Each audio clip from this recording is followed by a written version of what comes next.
บายดีทุกท่านพวกเราแม่นช่องเปิดใหม่เนาะ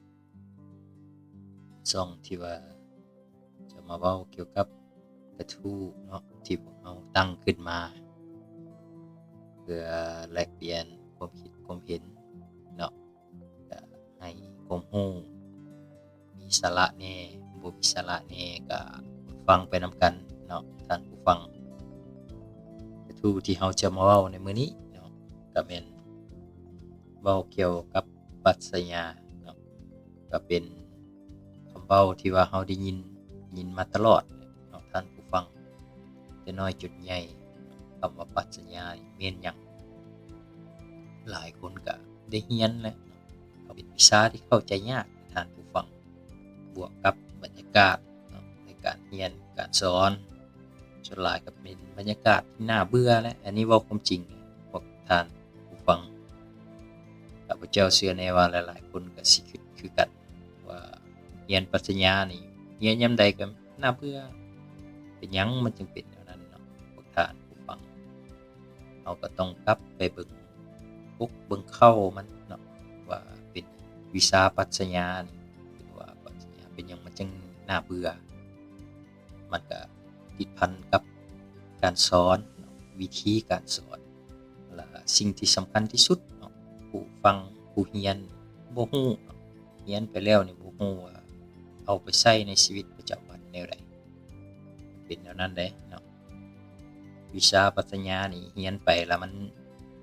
ช่วยหยังในชีวิตแน่หาเลี้ยงชีพได้บ่มื้อนี้เราก็จะมาเว้ากันเกี่ยวกับปัญหานี้เนาะก็เพื่อว่าบ่ให้เป็นการเสียเวลาเนาะเว้าไปก็ยาวซื่อๆมาเข้าเนื้อเรื่องกันเลยปรัชญาแม่นหยัง สิเว้าให้เข้าใจง่ายๆก็ปรัชญาก็แม่นการเบิ่งโลกตามความเป็นจริง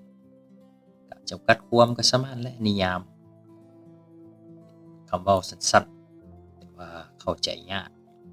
บ่แม่นว่าเข้าใจยากสิเข้าใจให้มันลึกซึ้งเข้าใจยากแต่ว่าถ้าเบิ่งให้อีกมุมมองหนึ่งถ้าว่าให้มันง่ายมันก็ง่ายเนาะมันก็เป็นสิ่งที่เข้าใจง่ายเนาะกับการเบิ่งโลกตามความเป็นจริง แต่ว่าเราเบิ่งแท้ๆปรัชญานี่มันอยู่อ้อมตัวเราเลยเด้ท่านผู้ฟังมีอยู่ทุกที่ทุกบอนเนาะมีทุกแขนงการเรายินมาตลอดเอาเรื่องปรัชญามันจะเกี่ยวกับการเมืองบ่เนาะเกี่ยวกับแนวคิดปัญหานี่ก็หลายคนบ่ให้ความสนใจก็สิบ่เข้าใจเด้เนาะที่จริงมั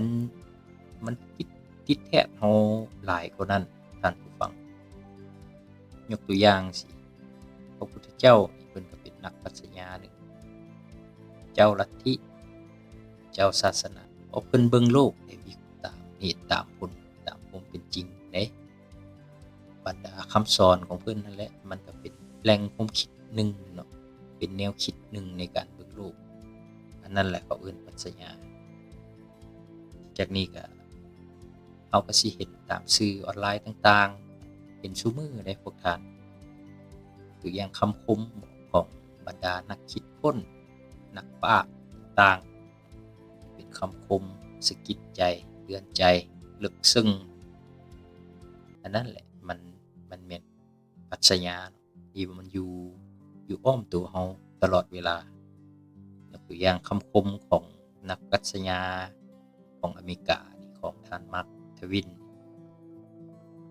เพิ่นได้เว้าว่าความรู้จะกลายเป็นปัญญาก็ต่อเมื่อเอาไปใช้ให้เกิดประโยชน์คำเว้า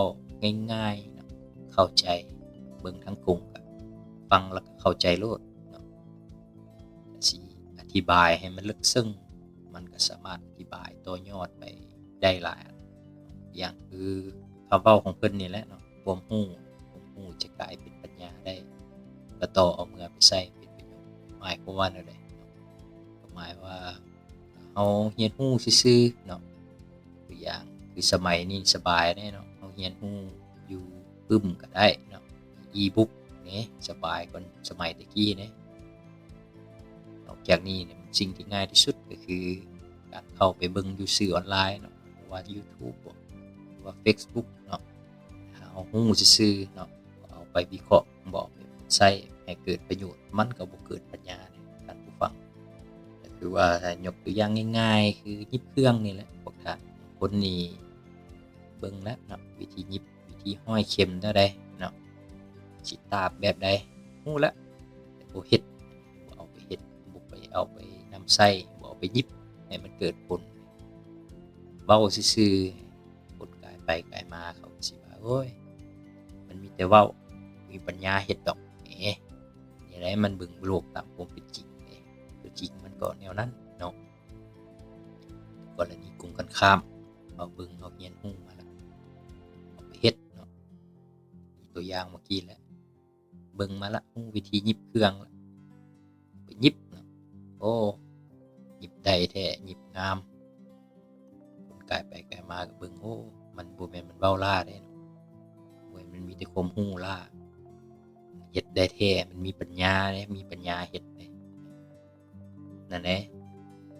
อันนี้ก็เป็นคำคมปรัชญาหนึ่งที่ว่าเฮ็ดให้สุขเทียบกันก็เพื่อให้หลายๆคนนี่เข้าใจง่ายก็บ่แม่นว่ายามใดเนาะเรียนปรัชญาวัตถุแม่นหยังจิตใจแม่นหยังอันใดเกิดก่อนอันใดโอ้ยไปฟังกันจักแม่นเว้าอีหยังน่าเบื่อนี่แหละข้าพเจ้าเว้าว่าตอนต้นว่ามันเป็นหยังมันเป็นสิ่งที่น่าเบื่อที่จริงตำรับตำรามันถูกแล้วแต่แบบวิธีการ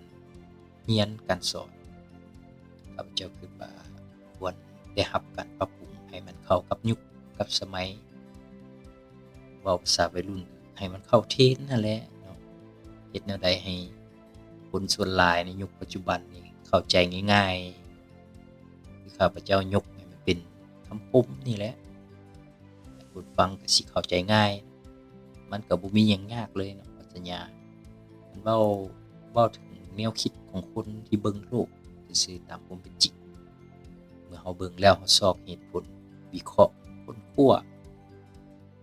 ตัวอย่างคือเป็นคำคมแหละกว่าสิได้คำคมหนึ่งออกมานี่โอ้เพิ่นค้นคว้าบ่แม่นง่ายเนาะแต่พอแต่ตับแต่บีมันแต่แก่นแท้ๆของมัน